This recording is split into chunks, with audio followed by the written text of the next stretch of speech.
Proclame avec nous, tu es là. Tu es là, présent parmi nous. Nous t'adorons. Nous t'adorons. Tu es là, proclame encore. Tu es là, agissant parmi nous. Nous t'adorons. Nous t'adorons. Oh, Créateur, faiseur de miracles, tu tiens tes promesses, lumière dans les ténèbres, mon Dieu, c'est ce que tu es. Oh, Créateur, faiseur de miracles, tu tiens tes promesses, lumière dans les ténèbres, mon Dieu, c'est ce que tu es. Dis une dernière fois, tu es là. Tu es là, présent parmi nous. Nous t'adorons. Nous t'adorons. Est-ce qu'on peut acclamer le Seigneur? Est-ce que tu peux claquer les doigts pour acclamer le Seigneur ce soir?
Dieu nous bénisse, que la grâce du Seigneur Jésus repose sur chacun d'entre nous ce soir. Disons Amen.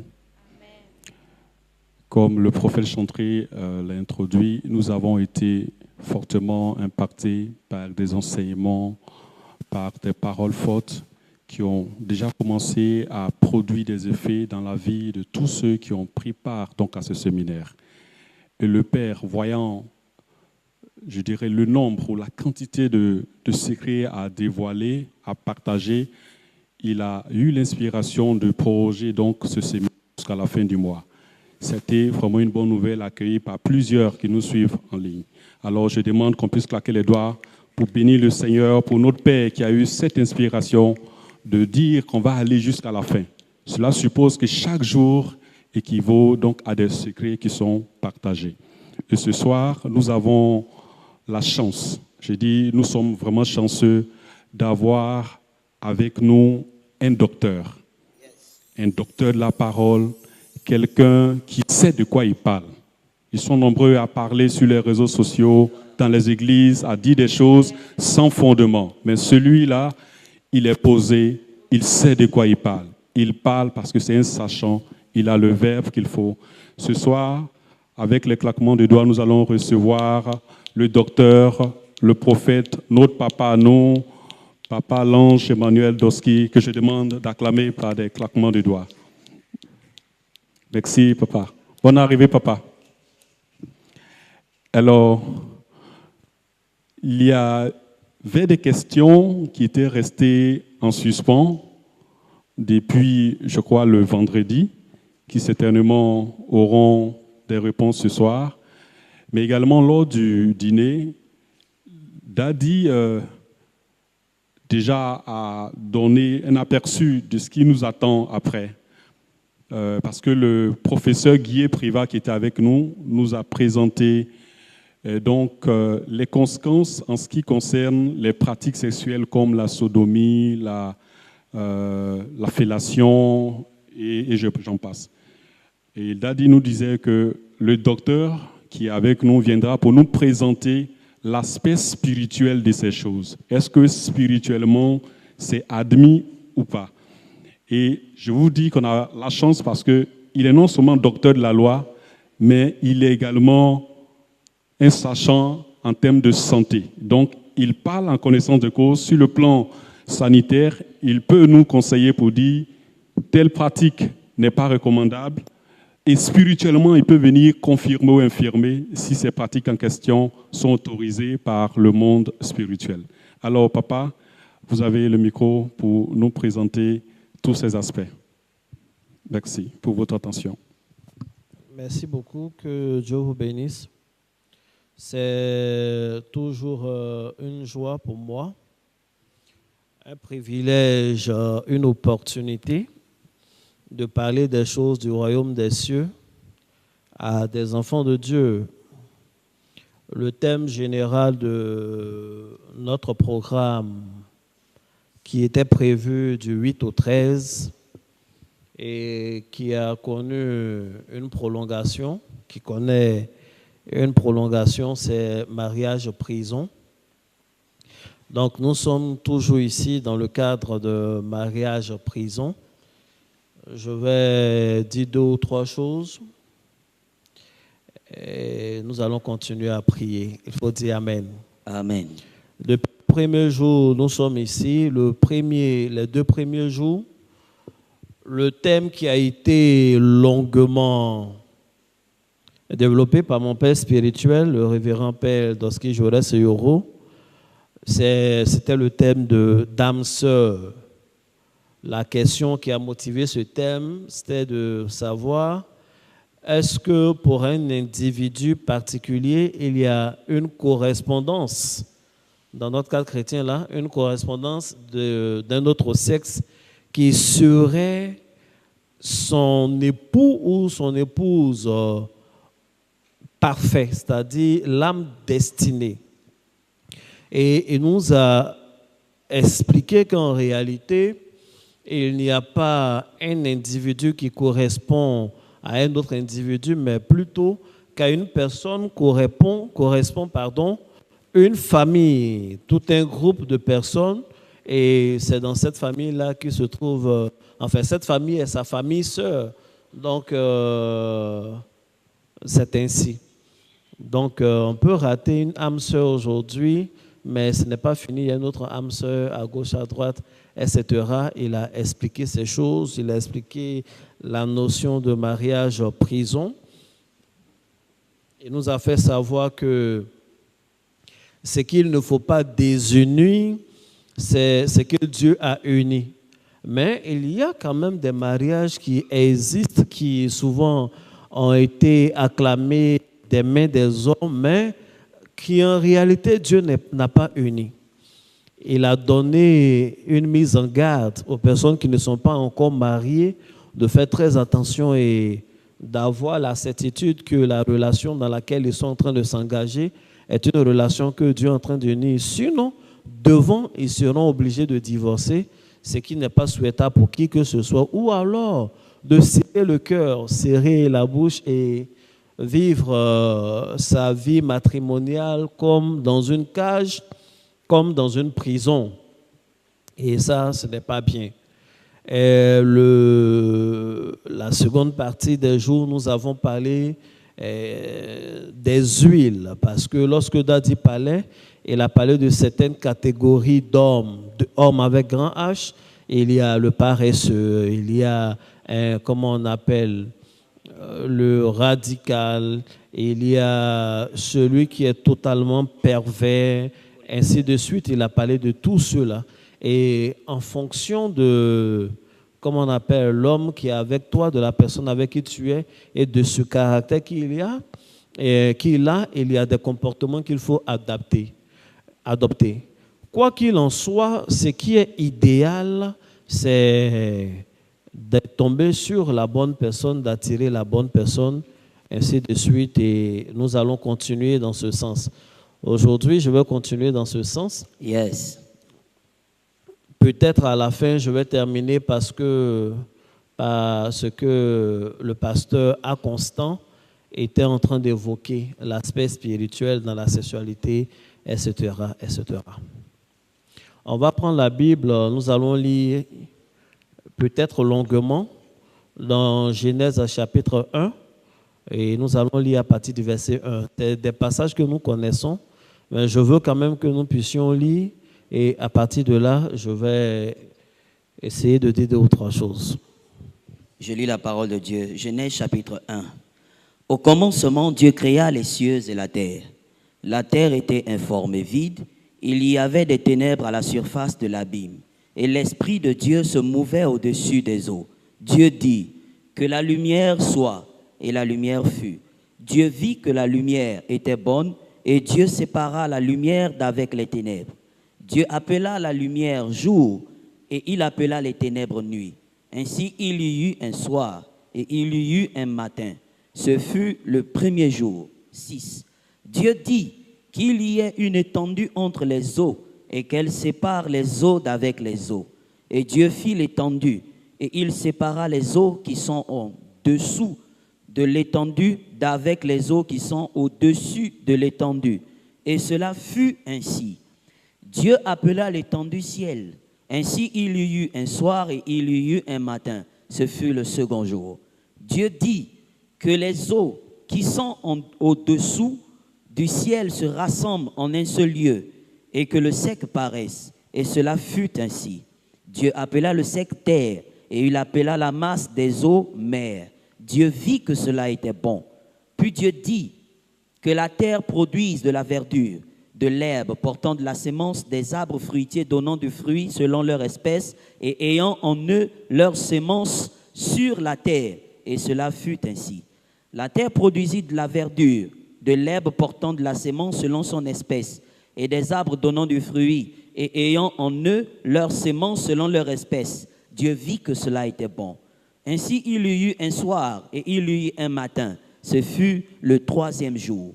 Dieu dit qu'il y ait des luminaires dans l'étendue du ciel pour séparer le jour d'avec la nuit, que ce soit des signes pour marquer les époques, les jours et les années, et qu'ils servent de luminaires dans l'étendue du ciel pour éclairer la terre. Et cela fut ainsi. Dieu fit les deux grands luminaires, le plus grand luminaire pour présider au jour et le plus petit luminaire pour présider à la nuit. Il fit aussi les étoiles. Dieu les plaça dans l'étendue du ciel pour éclairer la terre, pour présider au jour et à la nuit, et pour séparer la lumière d'avec les ténèbres. Dieu vit que cela était bon. Ainsi, il y eut un soir et il y eut un matin. Ce fut le quatrième jour. Dieu dit que les eaux produisent en abondance des animaux vivants et que les oiseaux volent sur la terre vers l'étendue du ciel. Dieu créa les grands poissons et tous les animaux vivants qui se meuvent, et que les eaux produisent en abondance selon leur espèce. Il créa aussi tout oiseau ailé selon son espèce. Dieu vit que cela était bon. Dieu les bénit en disant, soyez féconds, multipliez et remplissez les eaux des mers et que les oiseaux multiplient sur la terre.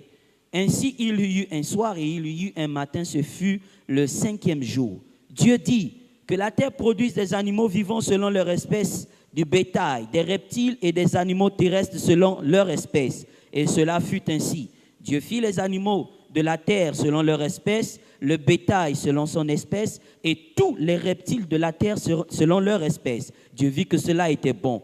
Puis Dieu dit, faisons l'homme à notre image, selon notre ressemblance, et qu'il domine sur les poissons de la mer, sur les oiseaux du ciel, sur le bétail, sur toute la terre et sur tous les reptiles qui rampent sur la terre. Dieu créa l'homme à son image, il le créa à l'image de Dieu. Il créa l'homme et la femme. Dieu les bénit et Dieu leur dit, soyez féconds, multipliez, remplissez la terre et l'assujettissez, et dominez sur les poissons de la mer, sur les oiseaux du ciel et sur tout animal qui se meut sur la terre. Dieu dit, voici, je vous donne toute herbe portant de la sémence et qui est à la surface de toute la terre, et tout arbre ayant en lui du fruit d'arbre et portant de la sémence. ce sera votre nourriture. Et à tout animal de la terre, à tout oiseau du ciel et à tout ce qui se meut sur la terre, ayant en soi un souffle de vie, je donne toute herbe verte pour nourriture. Et cela fut ainsi. Enfin, Dieu vit tout ce qu'il avait fait, et voici, cela était très bon. Ainsi, il y eut un soir, et il y eut un matin, ce fut le 6e jour. Amen. Amen. Que Dieu te bénisse, prophète. Amen, papa. Il vient de faire une lecture qui est assez longue. Et il lisait, et nous qui écoutions, à un moment donné, on était fatigués même d'écouter. C'est assez long, et il y a beaucoup de détails, et il y a beaucoup d'actions, et il y a beaucoup de paroles. Dieu ne fait que parler. Dieu dit, Dieu dit, Dieu dit des choses, Dieu ordonne des choses. En fait, c'est le chapitre de la création. Et l'acteur principal de ce chapitre-là, c'est Dieu, qui est en train de faire des actions, qui est en train de créer des choses. On ne sait pas vraiment où il veut en venir, mais il fait ces choses. Et il sépare la lumière d'avec les ténèbres. Il crée le jour, la notion de jour, et comment on appelle, de nuit. Le 3e jour, il va créer les luminaires, le soleil, la lune et les étoiles. Ça veut dire qu'il y a eu 2 jours avant qu'il n'y ait le soleil, la lune et les étoiles. La question qu'on peut se poser, alors comment on arrivait à mesurer ces 2 premiers jours alors qu'il n'y avait ni lune ni soleil pour marquer le temps? Or là, on compte 2 jours, c'est des temps aussi. Mais bon, ce n'est pas notre sujet du jour. C'est un sujet que j'ai développé quand je parlais de la pleine lune. Ainsi de suite, jusqu'on arrive au 6e jour. Le 6e jour, Dieu crée l'homme et la femme. Donc, le premier couple de l'histoire de l'humanité, et le chapitre s'arrête là. C'est la conclusion.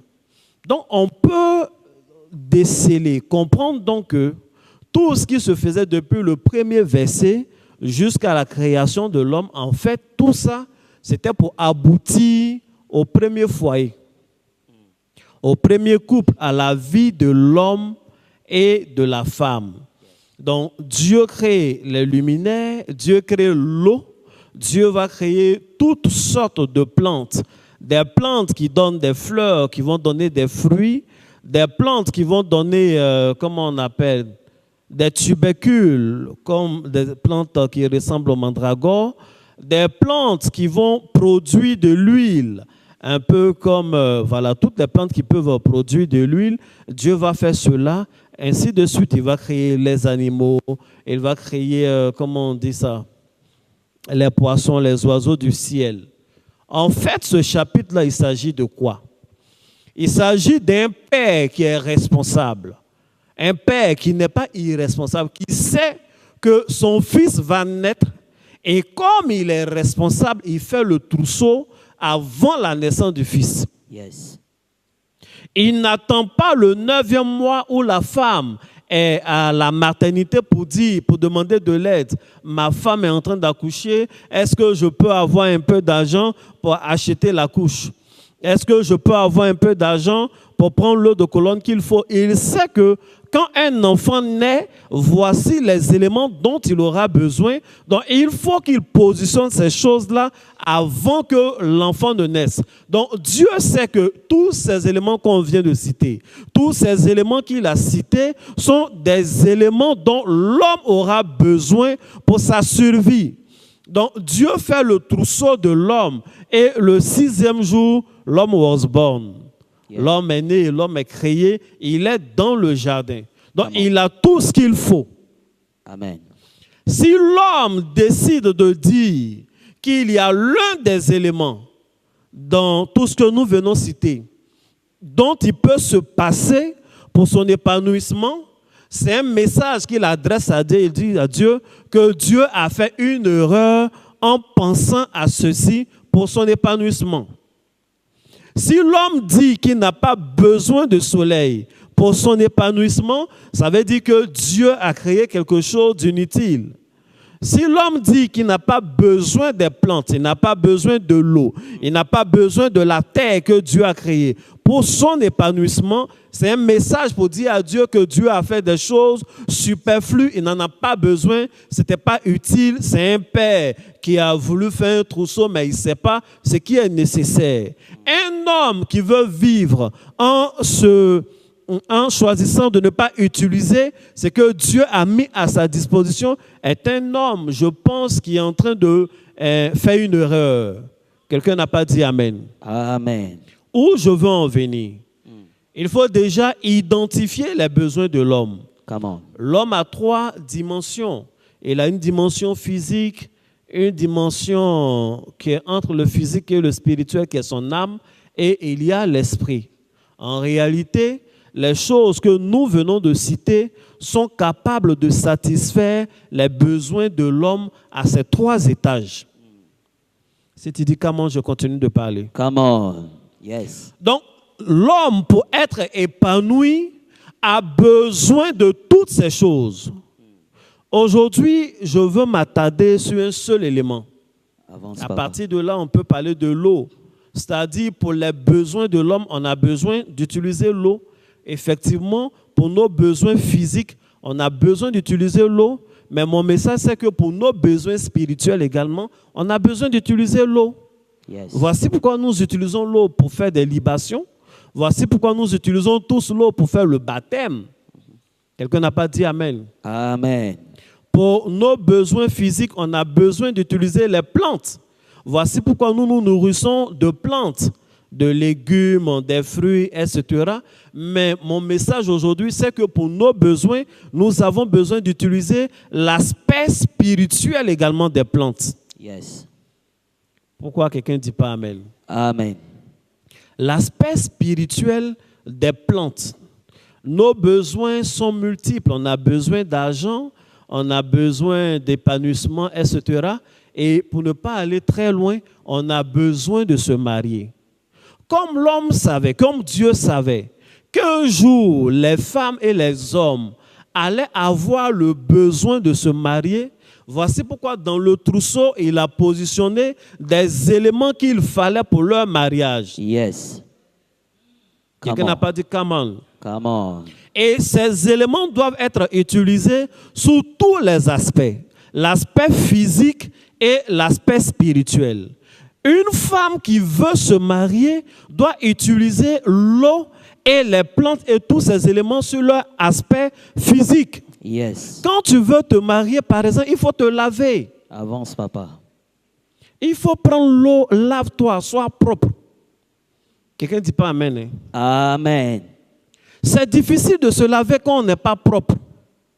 C'est difficile de se laver quand on n'a pas une bonne odeur. De loin, on t'aime, quand on est proche, on ne t'aime pas trop. Et surtout quand on sait qu'à la mairie, on va dire jusqu'à ce que la mort vous sépare. Et qu'on espère avoir une longue vie, et qu'on imagine une longue vie auprès d'une certaine odeur, ça décourage, on n'est pas pressé de se marier. Amen. Amen. Alléluia, tu ne dis pas bien Amen. Amen. Donc, il faut utiliser l'eau quand tu veux te laver, et quand tu veux te marier. Et ça, c'est l'aspect physique. Il faut utiliser les plantes lorsque tu veux te marier. C'est à partir des plantes qu'on fait la plupart des produits cosmétiques. Les huiles de beauté, les huiles essentielles, il faut que la peau soit douce, il faut que la paume soit bien.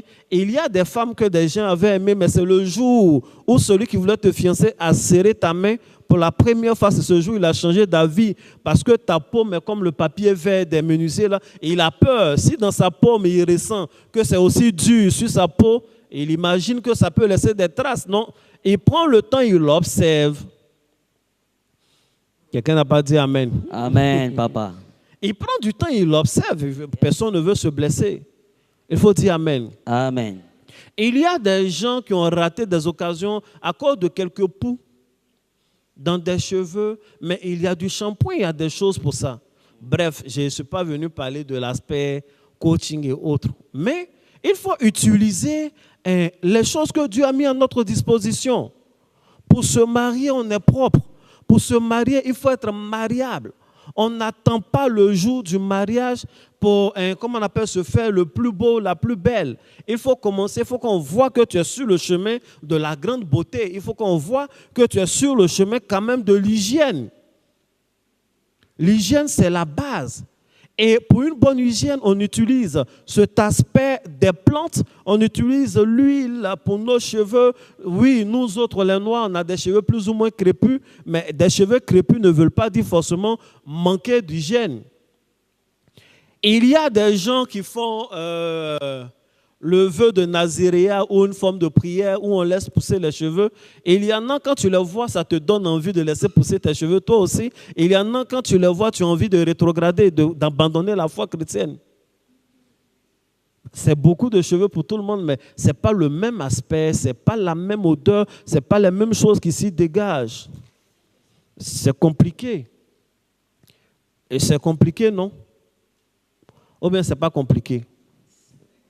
Il y a des gens qu'on aimait bien, que les garçons-là aimaient bien. Quand les jeunes gens se mettent ensemble, ils parlent, ils discutent.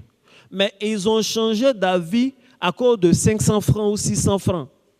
500 francs, 600 francs, c'est le prix minimum pour acheter un déodorant. Mais comme tu ne veux pas mettre tes 500 francs dans le déodorant, pour que tes aisselles aient une bonne odeur, c'est le jour, c'est le 31 où on a dit fais à tout à ton voisin. Quand il t'a fait à tout, il a dit celle-là, elle est belle, mais il y a un truc qui ne va pas. Donc il a changé d'avis et aujourd'hui les gens changent vite d'avis. Come on. Les gens changent très vite d'avis parce qu'il n'a pas encore d'engagement, il cherche. Ses yeux sont comme ça. Donc, ne serait-ce que 500 francs, pour 500 francs, tu as raté un mariage de comment on appelle, 55 ans ou plus que ça. Donc, on parle, ça fait peut-être un peu rire, mais c'est sérieux. Amen. Amen. Mais il ne faut pas oublier ce que j'ai dit au départ, c'est que Dieu a mis ces éléments-là à notre disposition pour satisfaire nos deux niveaux de besoins, c'est-à-dire l'aspect physique et l'aspect spirituel. Là, je viens de parler pêle-mêle d'un peu d'aspect physique. Mais ces plantes-là également ont un côté spirituel pour notre bénédiction. Yes. Ces plantes-là ont un côté spirituel pour notre bénédiction. Vous savez, il y a les choses sur la terre qui ne sont pas faites pour qu'on les poursuive. L'argent, par exemple, n'est pas fait pour qu'on le poursuive. Tous ceux qui poursuivent l'argent s'essoufflent. Les garçons là ne sont pas faits pour qu'on les poursuive. Parce que le garçon, mais il ne fuit pas beaucoup, il est là. Si tu le poursuis, il est là. Hein. Après, c'est pour dire, c'est tous les mêmes. Mais il ne fallait pas tous les essayer. Amen. Amen. Amen. Amen. Il y a des choses qui sont faites pour être attirées. Amen. Amen. L'argent est fait pour être attiré. L'homme est fait pour être attiré. Le mariage, je veux dire, est fait pour être attiré. Adam était couché là, il dormait. Dieu a pris son côté, il a fait la femme. Mais quand il s'est réveillé, la femme n'était pas à côté. Il a fait exprès pour que la femme soit à une certaine distance. Pour qu'elle marche, pour qu'elle soit en mouvement. Elle était loin, elle passait. Elle n'a même pas salué Adam. Mais elle a marché dans son champ de vision. Et Adam l'a vu, il a été attiré. Il a commencé ses projets, il a dit on l'appellera, voici cette fois-ci. Donc c'est ainsi. On ne trouve pas le mariage là comme ça et on ne le poursuit pas. Je n'ai pas dit qu'on ne le désire pas, on le désire. Tu le veux, mais on ne poursuit pas. On ne le poursuit pas avec des efforts humains. Il faut te travailler toi-même pour attirer ce qui est bon. Yes. Il faut que tu actives un champ magnétique assez puissant, mais assez sélectif pour attirer ce qui est de qualité vers toi. C'est comme ça. Amen. Ceux qui poursuivent les garçons là ont des gourmets partout. D'accord? Il faut dire Amen. Amen. Donc, il faut utiliser les plantes dans leur aspect spirituel. Et c'est ce dont nous avons parlé ici. Les plantes sont ces éléments qui nous permettent d'avoir de l'huile. L'huile nous permet d'avoir une beauté physique, avoir des cheveux souples, etc. Mais l'huile va travailler sur ton âme, sur ton esprit, afin que tu attires les personnes qui te correspondent.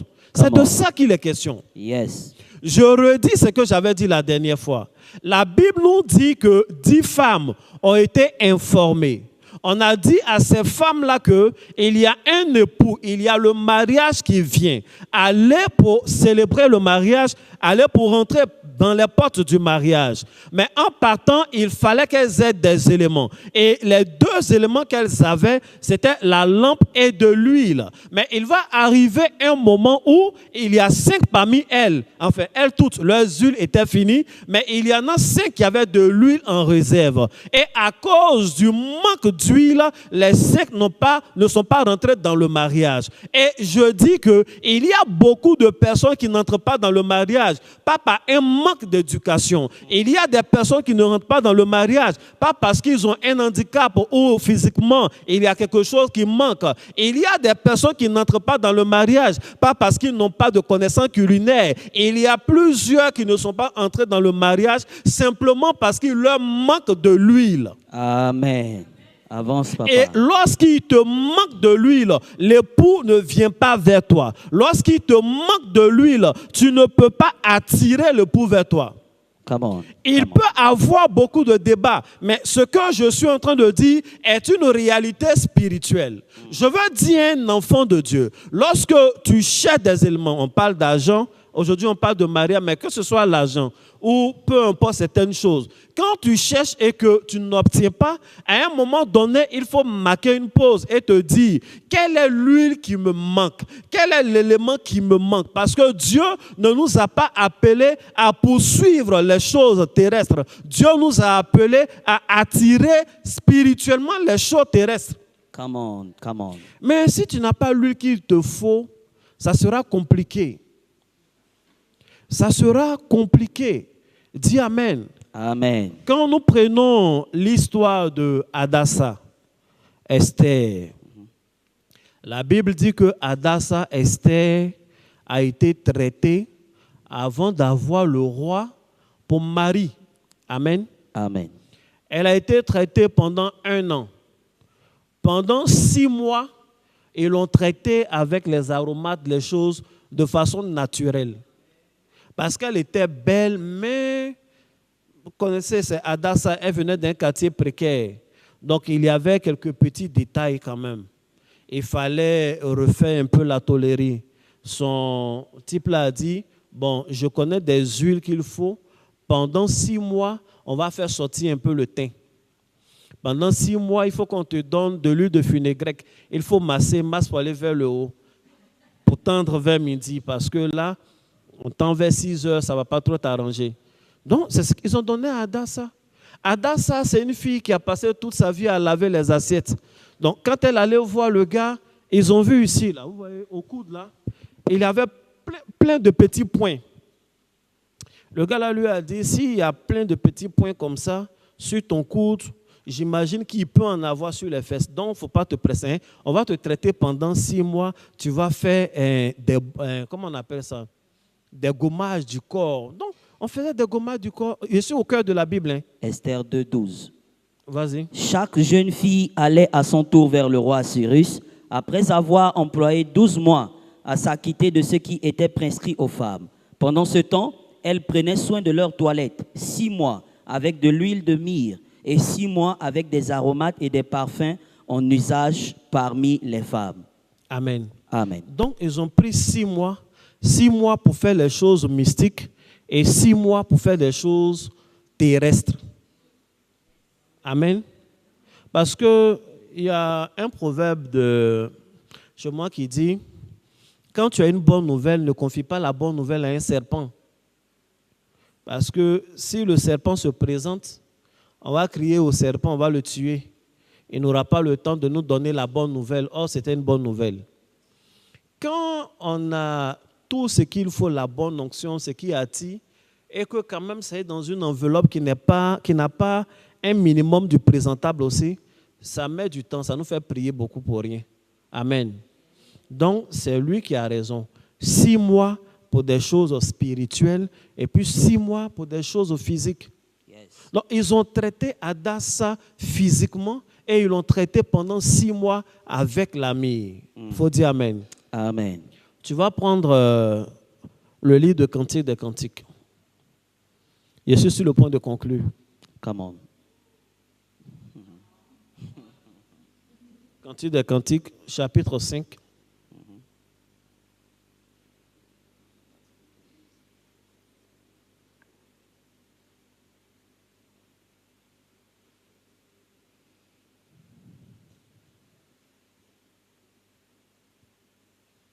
Cantique des Cantiques, oui, chapitre 5, le verset 5. Je lis la parole de Dieu. Je me suis levé pour ouvrir à mon bien-aimé, et de mes mains à dégoûter la myrrhe, de mes doigts la myrrhe répandue sur la poignée du verrou. Amen. Encore une fois.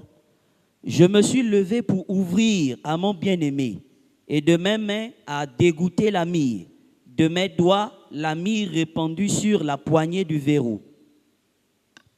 Amen. Amen. Que Dieu vous bénisse. Amen.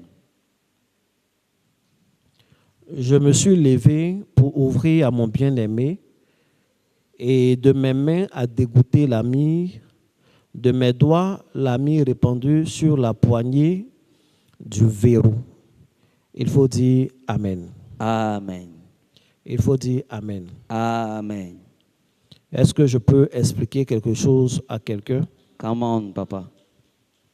Je vais lire la version français courant. Il dit, d'un bond, je suis debout pour ouvrir à mon bien-aimé. Mes mains et mes doigts ruissellent d'huile de myrrhe. Quand je saisis la poignée du verrou. Amen. Amen. Je vais parler à quelqu'un, je veux parler à une femme, peut-être à un homme aussi, mais je parle à quelqu'un. Yes. La Bible dit, cette femme-là, elle est dans une maison. Quand on lit les premiers versets. Et à un moment donné, elle allait ouvrir une porte. Mais la porte qu'elle ouvre à son bien-aimé. Le bien-aimé en question n'est pas n'importe qui, c'est son fiancé, c'est le roi Salomon. Elle dit quand elle va ouvrir la porte, il y a la myrrhe dans sa main. La porte même, le verrou, va ruisseler sur le, comment on dit ça? Sur le verrou justement, la poignée dans l'autre version de la porte. Et c'est comme ça qu'on ouvre la porte à son bien-aimé. C'est comme ça qu'on ouvre la porte à son fiancé. C'est comme ça qu'on ouvre la porte pour le roi qu'on veut. Amen. Come on, papa. Est-ce que j'ai besoin de parler encore? C'est clair.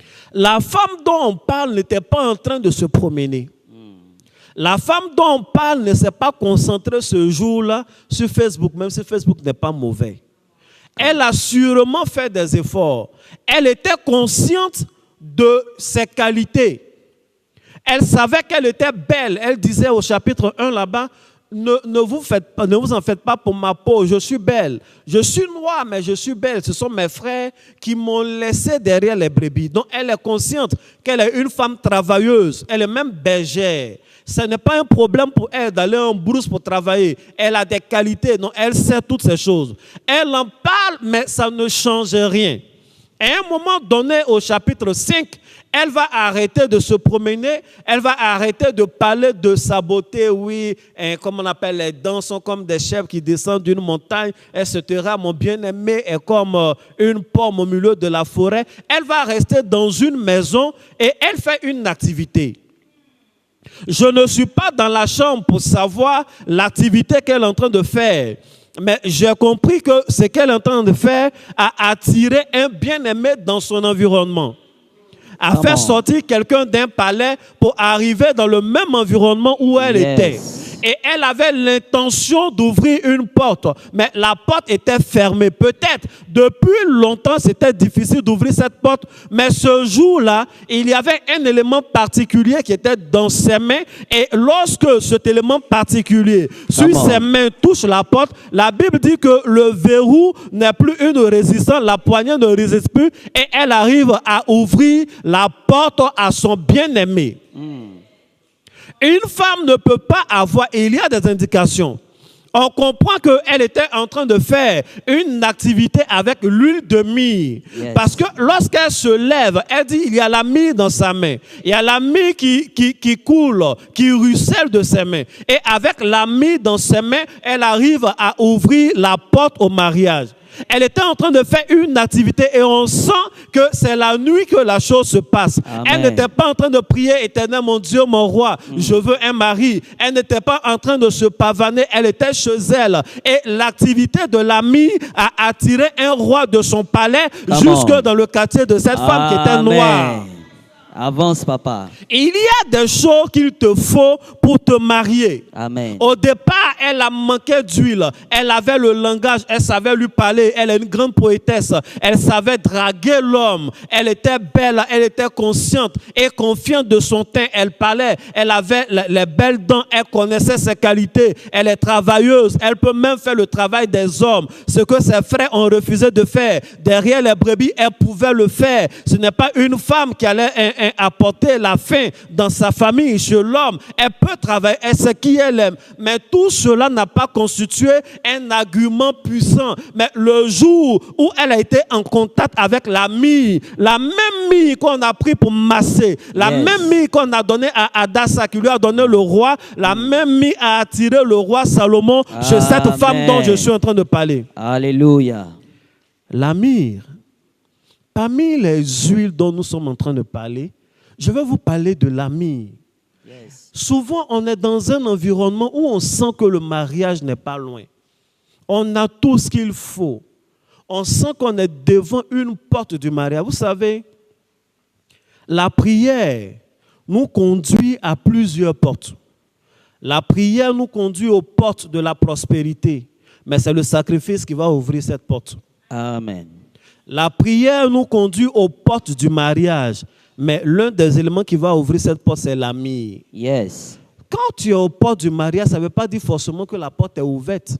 C'est vrai. Jésus a dit, frappez et l'on vous ouvrira. Il y a plusieurs manières de frapper une porte. Il y a des portes où on tape juste avec les doigts et on nous entend, on vient nous ouvrir. Il y a des portes pour lesquelles il faut sonner. Il faut appuyer un bouton, il faut sonner et on va nous entendre. Si tu tapes, tu vas passer l'éternité à taper, les gens ne vont pas entendre. Amen. Ils habitent en haut, la maison est grande. Il y a des portes également, tu ne peux pas venir sonner comme ça. Quand tu appuies, ça ne sonne pas, il y a un code, il y a des chiffres.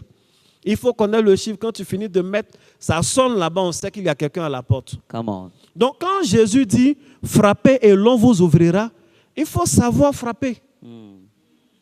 Il faut savoir frapper. Ne viens pas frapper là où on doit appuyer. Yes. Il ne faut pas venir appuyer par hasard là où on doit mettre un code. Avant d'appuyer, on n'entend pas où. Et si on n'entend pas, on ne peut pas ouvrir. Et le secret que je suis venu te donner aujourd'hui, c'est qu'avec la myrrhe, le verrou de la porte du mariage saute et on entre dans le mariage. Amen. Avec la myrrhe, on a accès à des fiancés de qualité. Yes. Ces deux occasions dont je suis en train de parler, il s'agit de rois. La myrrhe a été utilisée pour cette femme-là et c'est le roi Salomon qui était attiré. Le roi Salomon était attiré. La myrrhe a été utilisée pour Adassa en son temps. Elle était étrangère. Ils étaient dominés, mais elle a eu un roi. Et par elle, tout le peuple a été sauvé. Tu es là, les gens qui te font la cour t'énervent. Mais c'est ce qui est en toi là qui les attire. Le jeune qui t'écrit pour te dire qu'il est fond de toi, quand tu le regardes parce qu'il n'a pas de conditions, écoutez, le mariage là, il faut prier pour ça. Mais quand on prie pour le mariage, on ne ferme pas les yeux pour prier. Come on. Pas fermer les yeux pour prier, parce que quand tu fermes les yeux pour prier, il faut comprendre ce que je suis en train de dire. Quand tu fermes les yeux pour prier pour ton mariage, les ossements peuvent passer, tu n'as pas vu dedans. Vérité. Amen. Amen. Quand tu fermes les yeux pour prier, Satan peut envoyer pour lui, tu vas toucher, tu vas penser que c'est ça, tu vas aller dire oui. Et puis tu es dans le mariage prison. Amen. Amen. Très souvent, avant que Christ ne vienne, l'antéchrist vient d'abord. C'est pourquoi on dit antéchrist. Il vient d'abord avant le Christ. Donc, il faut ouvrir les yeux. Quand tu es en train de prier, il faut ouvrir les yeux. Celui qui te parle là, il faut le sonder, il faut regarder autour. Et puis souvent, envoie-le. Le prophète aussi va voir. Parce que jusqu'à ce que la mort vous sépare, c'est très long. C'est très long. On peut, comment on appelle, divorcer ou ne pas divorcer, trouver les versets. Mais divorcer, ça peut te soulager dans certaines choses. Mais, vous savez, on vit en société, ça laisse toujours un truc. C'est toujours mieux d'avoir fait le bon choix pour ne pas être obligé de tomber dans des débats inutiles après. Il faut dire Amen. Amen. Il faut dire Amen. Amen. Il faut bien dire Amen. Amen. Donc, il te faut la mire. Il te faut une mire sur laquelle des paroles ont été dites. Il te faut une mire sur laquelle des psaumes précis ont été récités. Yes. Moi, j'ai une mire là. Come on. Non, quand je te donne, je te dis, il faut penser à la date. Il faut penser à la date. Yes. La dernière fois que je donnais ce truc à des gens, c'était en fin d'année, l'année passée, en décembre. Parmi mes enfants, je vous informe, le mois d'avril qui vient, j'ai 4 dots. C'est vrai, ce n'est pas mariage, comment on appelle? Non, j'ai 4 dots, mais il y a 4 dots et un mariage civil à la mairie. Hey, tu fais comme ça doucement. C'est des gens qui n'étaient pas sûrs que lui, là, il pouvait aller voir leur famille. Non seulement ils sont allés voir la famille, ils sont en train d'organiser les dots. Et il y en a 2 qui vont se faire à ABC. Yes. Tranquillement comme ça. Vous voyez, de décembre à avril, on criait pour rien. Éternel, mon Dieu, brise, je casse, je brise. Mais souvent, quand tu brises, là, celui qui avait collé, il revient, il colle. Donc, ça fait des jeûnes, des choses et autres. Les choses qu'on vous enseigne sont des choses réelles. Amen. Il faut dire Amen. Amen. Les choses qu'on vous enseigne sont des choses réelles. L'huile est une âme spirituelle. Et l'huile de myrrhe est quelque chose qui attire. Depuis le début, lorsque nous étions en train de parler, il y avait de l'huile ici que mon père spirituel a consacré, sur lesquelles il a fait des prières.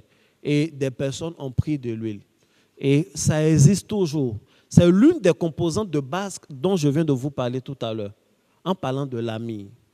Bien aimé, si tu prends la myrrhe, tu t'en vas prendre une huile de myrrhe quelque part pour utiliser, toi-même en faisant tes prières, ça ne peut pas te faire du mal, ça va te faire du bien. Parce que la myrrhe même est très bien sur le plan cosmétique, ça va rendre ta peau lisse, etc. Ça va rendre ta peau lisse. Et puis, ça sent très bon. Ça sent très bon. Non, ce n'est pas mauvais. Mais ça n'a pas l'aspect spirituel dont nous parlons. Pour que quelque chose ait un effet spirituel, il faut avoir le code qu'il faut. Il faut avoir la prière qu'il faut. Amen. Et puis, il ne faut pas prendre gratuitement. Il faut donner quelque chose. Yes. C'est pourquoi les femmes, là, ont dit, les 5 femmes sages, elles ont dit, nous, on ne peut pas vous donner notre huile. Allez-y voir ceux qui vendent de l'huile. Pour qu'ils vous donnent votre huile, vous allez vous marier aussi. Et je vous ai dit ici que c'est nous qui vendons de l'huile. Amen. Je le dis haut et fort. C'est nous qui vendons de l'huile. Et voici des versets, par exemple, que nous utilisons pour parler de l'huile. Amen. Heureusement que à la MRI, ici, on a un bon cœur. Il a voulu dire quelque chose, mais quand j'ai vu vos visages, je sais que vous n'êtes pas ça. Vous ne faites pas ça. Parce que là, je suis en train de dire, c'est nous qui vendons de l'huile. Vous êtes en train de crier Amen. Si quelqu'un vient s'asseoir ici pour dire, on ne vend pas huile, vous allez crier Amen.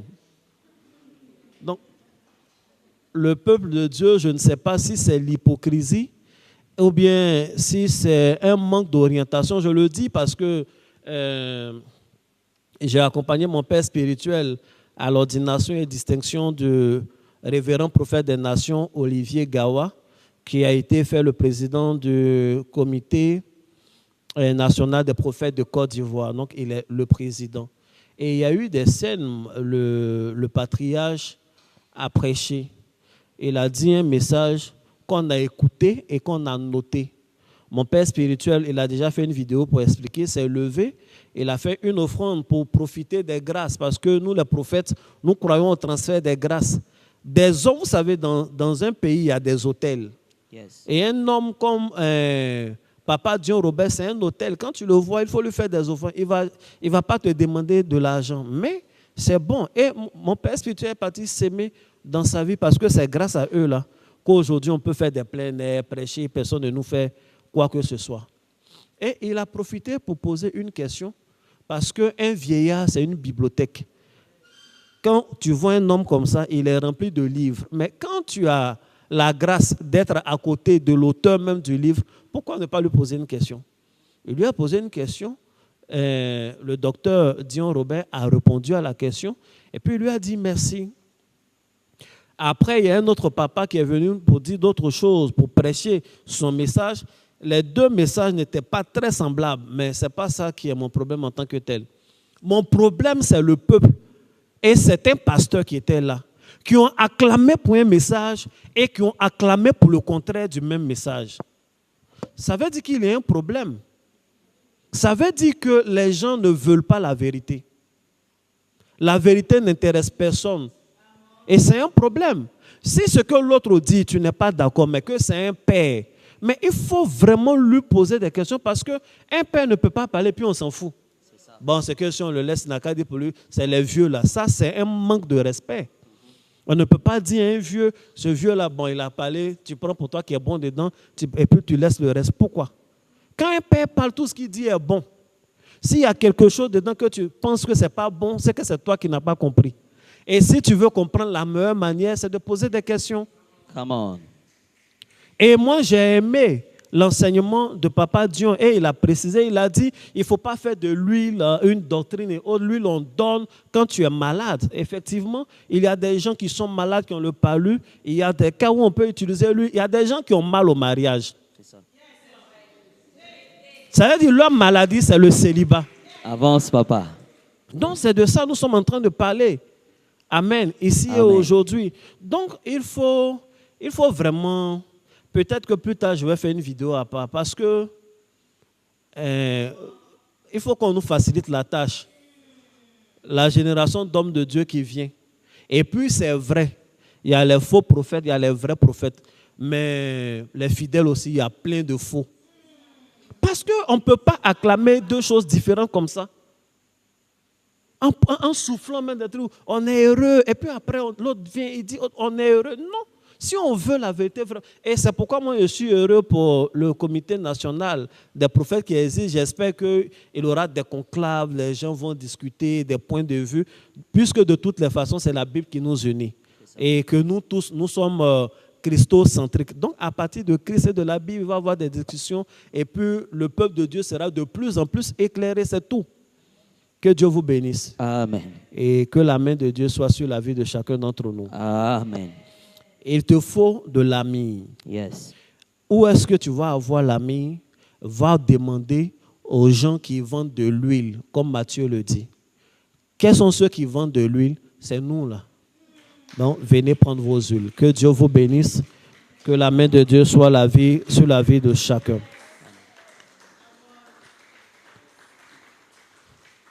Amen. On va s'asseoir royalement. Je ne sais pas si j'ai du temps encore pour quelque chose. D'accord. Donc, moi, j'ai fini mon message. Il avait posé une question.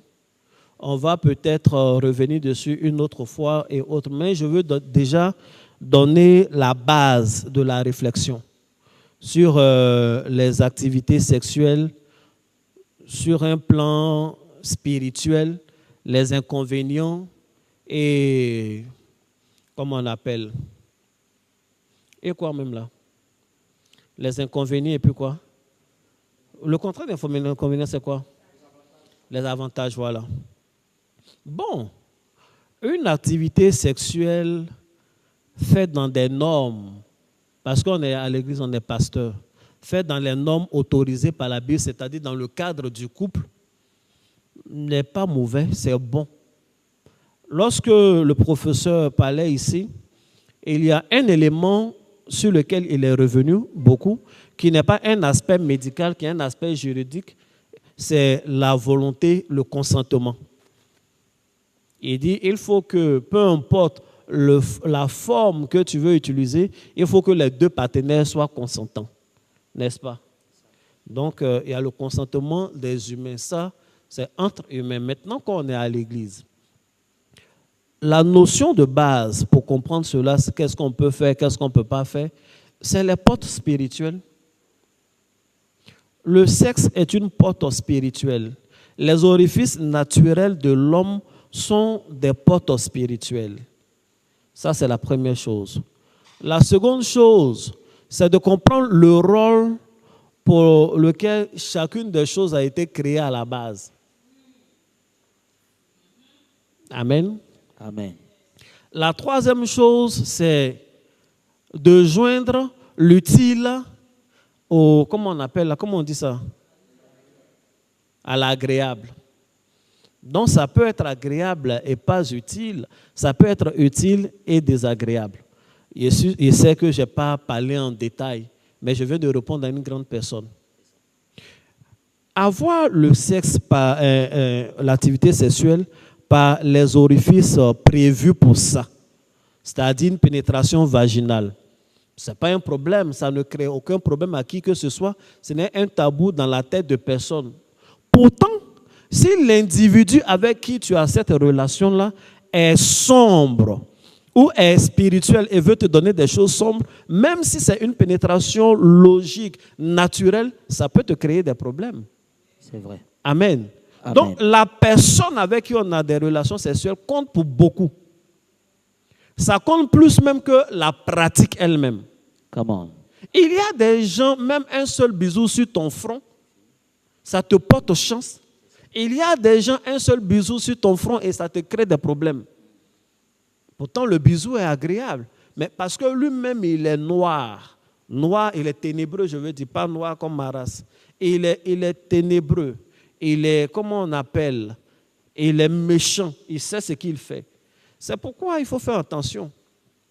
Et comme on ne sait pas qui est qui vient vers moi, qui vient me faire la bise et autres, c'est pourquoi on vous dit toujours, traitez-vous. Soyez canqués. Au dehors, il y a des gens qui sont des mystiques. Vous êtes belle, claire et noire, mince et moins mince. Vous êtes belle, mais il y a plus beau que ça. Il y a vos étoiles. Et souvent, c'est ça qui intéresse certaines personnes. Mais il y a des prières lorsqu'on fait pour toi. Il y a des huiles, c'est pourquoi aujourd'hui on ne parle que de l'ami. Il y a des huiles lorsque ça te touche, mais le gars même, il sait que ça ne l'arrange pas d'avoir commerce sexuel avec toi. Donc en toute chose, il faut être canqué. En toute chose, il faut être canqué, c'est tout. Amen. Amen. Est-ce que j'ai répondu à la question? C'est clair, papa. Sans trop de langue de bois. Hein. Bon, on a compris. Amen. S'il y a une autre question et s'il y a du temps, je vais répondre et puis on va avancer. Maintenant, il y a une chose là, je veux le dire clairement. Si quelqu'un vous dit que dans l'acte sexuel, la seule position que Dieu autorise, c'est la position du missionnaire, il ment. C'est les hommes qui ont donné le nom missionnaire. Ce n'est pas en se basant sur la Bible qui dit allez par tout le monde apporter la bonne nouvelle. Parce que la position sexuelle du missionnaire, on ne peut pas faire ça même pour aller évangéliser. Donc, je ne sais pas pourquoi ils ont appelé cette position-là missionnaire. Mais comme le nom fait un peu chrétien, les gens disent que c'est la seule position qui est autorisée. Ça, c'est n'importe quoi. Ce n'est pas vrai. Quand tu lis Cantique des Cantiques, il y a plein de positions. La femme là dit sa main gauche passe ici et la droite. Bon, vous savez dans Cantique des Cantiques, hein? Vous voyez ça sous cet aspect-là. Il dit pendant que sa main m'embrasse, l'autre main fait autre chose. Elle n'est pas très claire, mais une main en haut, l'autre main en bas.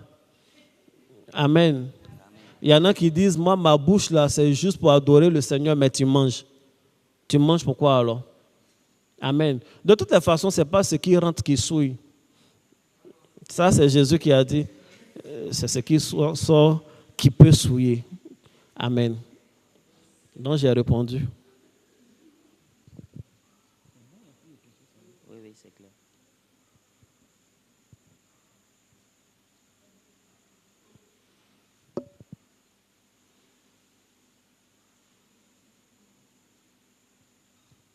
D'accord, donc que Dieu vous bénisse. Que la main de Dieu soit sur la vie de chacun d'entre nous. J'ai l'habitude de dire, et là je conclue vraiment que celui qui a la connaissance et qui ne la met pas en pratique ne diffère en rien de celui qui était ignorant. C'est bien d'entendre ces enseignements, ça rend heureux, mais il faut utiliser. Quand on donne ce genre d'enseignement, il y a deux catégories de personnes qui se sentent moins concernées. Il s'agit des gens qui sont fiancés, qui ont leur date de mariage fixée, et il s'agit des gens qui sont déjà mariés, qui sont heureux dans leur foyer, qui disent qu'ils n'ont pas besoin de ça.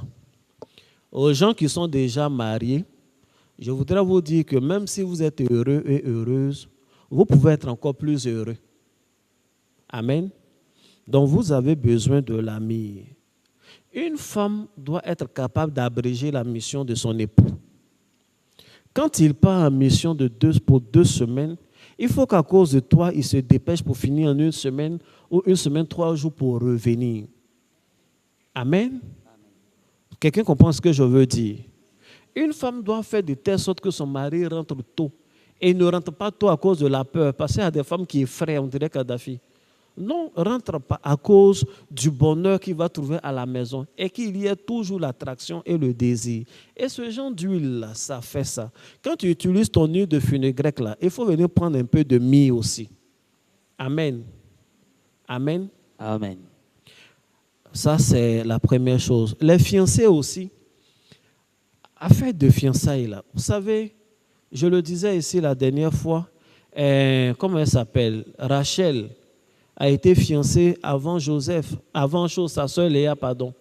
Chaque matin qu'elle se levait, quand est-ce que les 7 ans vont arriver? Nous, au moins, on est déjà mariés, c'est la date seulement qu'on attend. Mon papa aussi, il a toujours mis 7 ans. Chaque fois qu'elle balaie, elle chantait. Pendant ce temps, la Bible dit que Léa avait les yeux délicats. Les yeux délicats veut dire un peu terne, elle louche. Donc, elle regarde, comment il s'appelle, le jeune homme? Jacob. Mais comme elle louche, sa soeur pense que c'est elle. Ah, 2 jours là, il y a quoi? Grande soeur Léa, tu me regardes trop. Hein. C'est pas elle regarde. Amen. Deuxième chose, elle était complice avec son père. Elle parlait avec le père pour dire, ah, moi, mon mariage, c'est comment? Le père lui disait, Léa, calme-toi, je sais ce que je fais. Léa, calme-toi, je sais ce que je fais. La vérité, c'est que Léa savait qu'elle allait se marier. Le père Laban savait que c'est Léa qui allait se marier. Et puis Jacob lui-même, là, il savait que c'est Léa qui allait marier d'abord. Leur famille, c'est une famille de malons. Hein.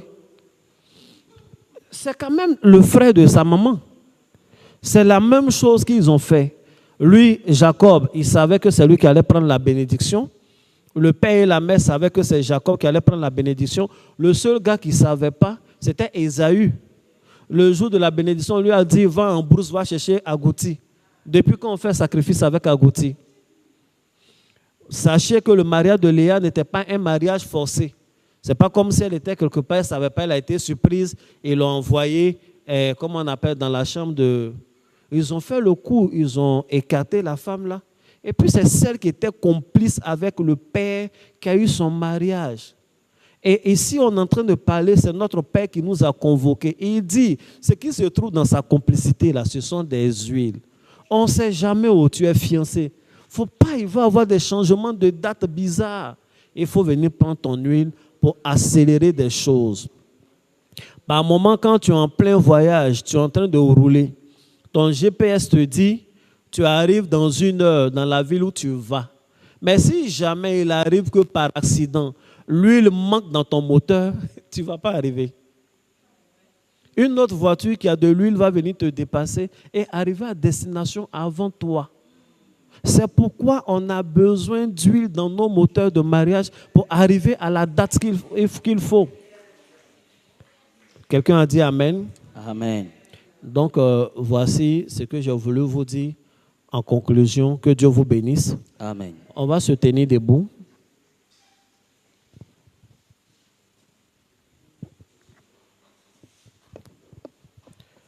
Quand on finit de, comment on appelle, de prier pour, de parler sur ce genre de thème, on n'a pas besoin de prier. Là, on ne va pas prier pour dire, Seigneur, donne-moi de l'huile, j'ai besoin de l'ami. Dieu nous a déjà donné, on a ça, ça est là. Si tu en as besoin, viens, on va te donner. Tu donnes, on te donne. Donc, il n'y a pas une huile qui va couler aujourd'hui là, de façon surnaturelle. Il faut dire Amen. Amen. Il faut dire Amen. Amen. Tu vas prendre ton offrande. Je veux juste déclarer des paroles prophétiques sur la vie de quelqu'un.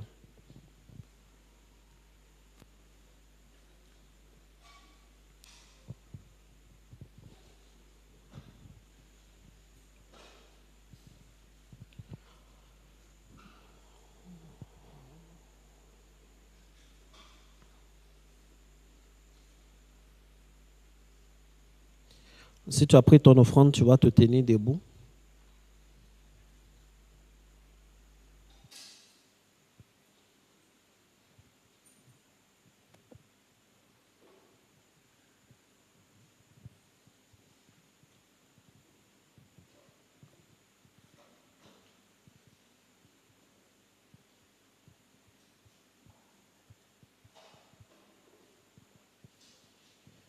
Même si tu n'as pas pris ton offrande, tu vas te tenir debout.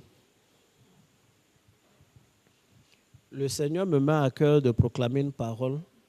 Je vais proclamer la parole. C'est vrai que nous sommes en train de parler de mariage, mais je veux proclamer ça dans tous les aspects de notre vie. Vous savez, je viens de dire que la promesse du mariage était faite à Rachel, mais finalement, après 7 ans, c'est une autre personne qui a pris son mari. C'est elle qui a pris son mari. C'est elle qui a commencé à faire des enfants avec son mari. C'est elle-même qui a fait l'enfant qui va prendre l'héritage. Alors que elle, Rachel, elle était la première à découvrir ce jeune homme-là. Donc, ce qui devait être son bonheur lui a été volé. Ça lui a été ravi. On ne sait pas pour quelle raison. On ne voit pas le mauvais comportement particulier qu'elle a eu. Elle était courageuse, elle était bergère. C'est en faisant son travail où son père l'a envoyé même qu'elle a rencontré un homme. Par moments, des promesses nous sont faites. On nous promet des postes. Mais quand tu arrives, on te dit, le poste qu'on t'avait promis, là, finalement, le DG a envoyé sa cousine, ils ont envoyé quelqu'un d'autre, etc. Il faut attendre, il aura un poste vacant. Par moments, les choses que tu demandes aux personnes sont attribuées à d'autres personnes. Et il arrive par moments que des gens vivent ton bonheur. Ça arrive. Que ce que tu veux, ce que tu mérites, ce qui te t'est promis finalement, quelqu'un vient te ravir. Ça arrive, ça existe dans la vie dans laquelle nous sommes.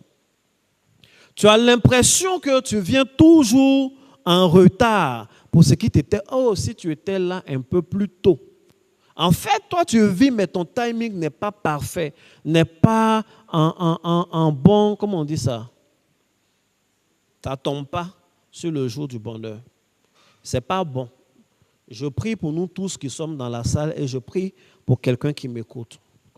Je déclare maintenant, pendant que tu es en train de dire Amen, je déclare au nom de Jésus qu'aucune force spirituelle, qu'aucun être humain ne soit capable de te ravir aucune de tes bénédictions au nom de Jésus. Amen. Je déclare que toute promesse qui t'est faite, cette promesse s'accomplisse dans ta vie au nom de Jésus. Amen. Que tout pouvoir de la sorcellerie soit rendu incapable au nom de Jésus. Amen. Quelles que soient les méthodes utilisées, quelles que soient les forces utilisées, que ce soit la ruse, que ce soit par des moyens spirituels, je déclare que personne ne prend ta bénédiction au nom de Jésus. Amen. Je déclare que personne ne prend ton foyer au nom de Jésus. Amen. Je déclare que personne ne prend tes enfants au nom de Jésus. Amen. Je déclare que personne ne prend tes finances au nom de Jésus. Amen. Je déclare que personne ne prend ta destinée au nom de Jésus. Amen. Je déclare que toute main de voleur qui s'étend vers toi est tranchée par l'épée de l'Éternel. Je déclare maintenant que tout vent que l'ennemi envoie est dissipé au nom de Jésus. Amen. Je déclare une onction du timing idéal sur ta vie. Tu Amen. arrives toujours au bon moment, au bon endroit, au nom de Jésus. Tu Amen. arrives toujours là où le bonheur se trouve, au nom de Jésus. Amen. Tu arrives toujours là où la bénédiction se trouve, au nom de Jésus. Amen. Plus jamais tu ne connais un retard dans ta destinée, au nom de Amen. Jésus. Plus jamais tu ne connais un retard dans ta vie, au nom de Jésus. Amen. C'est au nom de Jésus que je déclare toutes ces choses. Dis 3 fois Amen. Amen. Amen. Amen. Que Dieu te bénisse. Viens faire maintenant ton offrande. Viens faire ton offrande dans un bon timing. On laisse nos mamans et papa faire et tu viens faire ton offrande dans le bon timing.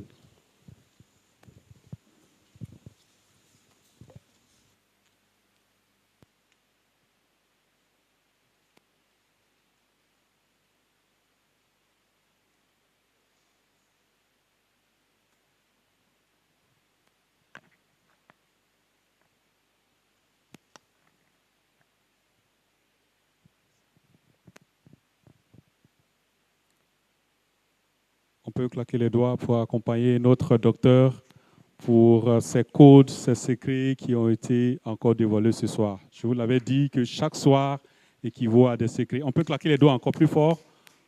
On peut acclamer le Seigneur par les claquements des doigts. Que Dieu nous bénisse. Juste vous rappeler que le séminaire continue demain. Demain, à partir de 19h, nous serons là, de 19h jusqu'à 22h. On aura plus de temps pour découvrir beaucoup de secrets. Je peux compter si quelqu'un peut être là demain? Voilà. Invitez davantage parce que quand en présentiel nous sommes nombreux, ça stimule également l'intervenant, l'orateur, à nous passer beaucoup de secrets. Donc ce ne serait pas intéressant qu'il parle devant des chaises vides. Ça ne présente pas bien. Alors, faisons un effort pour faire venir quelqu'un en présentiel, c'est bon. En présentiel, c'est bon. Si nous sommes handicapés, pour une raison ou pour une autre, on peut suivre en ligne. Mais en présentiel serait la meilleure option. Je vais, avec votre permission, inviter Maman P pour la prière de fin.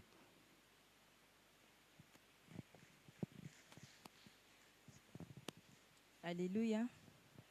Alléluia. Bénissons le Seigneur pour cet enseignement de ce soir. Merci à notre docteur, le prophète Lange, pour ce merveilleux enseignement qu'il nous a donné encore ce soir.